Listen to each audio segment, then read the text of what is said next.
Welcome to YOUCANIC. In this video we're going to go over the procedure on how you drain the engine coolant on a Mercedes.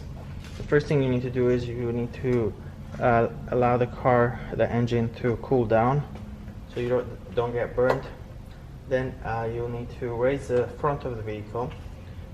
The drain plug is on that side over there, so you can't get away with just raising that side, but you will have to take off all the splash shield under the covers underneath the front cover under the engine, so you need room for that. Once you do that, you'll come here. You can remove this cap here, because what that does, it makes it easy for the engine coolant to drain.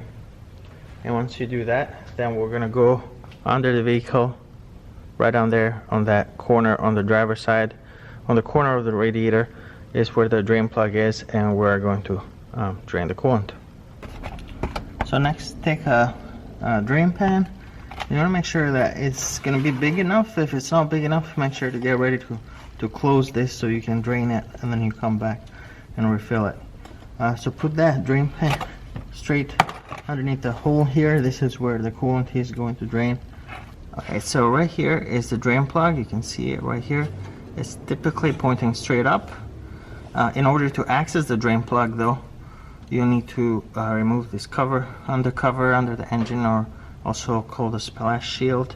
It's the front one. It's held in place with several 8mm screws that go all around the perimeter. So you drop that, and then here's the radiator bracket or radiator frame.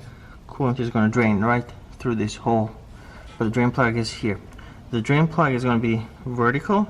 What you're going to do is you want to rotate it all the way down to point down.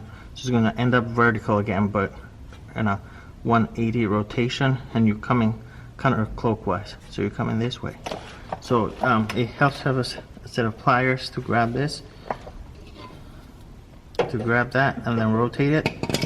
I already gotten it loose, so now I can go by hand.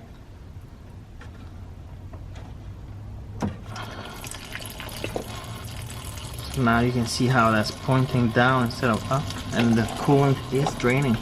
Now make sure if you have a pan that's too small, close it, go drain the pan, and then come and refill it.